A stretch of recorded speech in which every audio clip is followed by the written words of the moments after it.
என்ன பாத்தியா அம்மாட்ட கேட்டியா வாங்கிக்கோ கோ கோ கோ கோனேசே வாயை பத்தியா நல்லா தெரிஞ்சாயிட்டான் சி வழி விடு. ஐயே என்னது இது? நேற்று வீட்டாண்ட வடக்கு வந்தான் ஐஸ்கிரீம் எடுத்துக்கினேன் எவ்வளோடா அப்படின்னா 100 ரூபா 150 ரூபான்றாமா.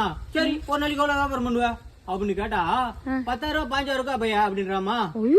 ஊரு விட்டு ஊரு அவர் வந்து வியாபாரம் பண்ணுவாரு. உள்ளூருக்காரன் வாங்கி நக்கி கேட்டான் ஐஸ்கிரீம்.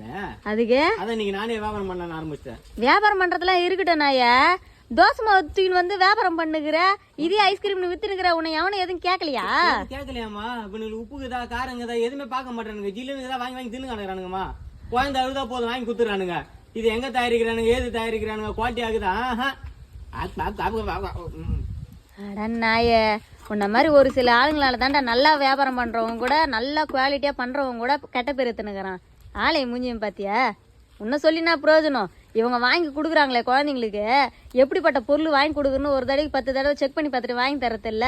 உங்களை மாதிரி ஆளுங்களால தாண்டா குழந்தைங்களுக்கு தொண்டையில சதா வளர்றது கண்ட கண்ட நோய் வர்றது எல்லாம்.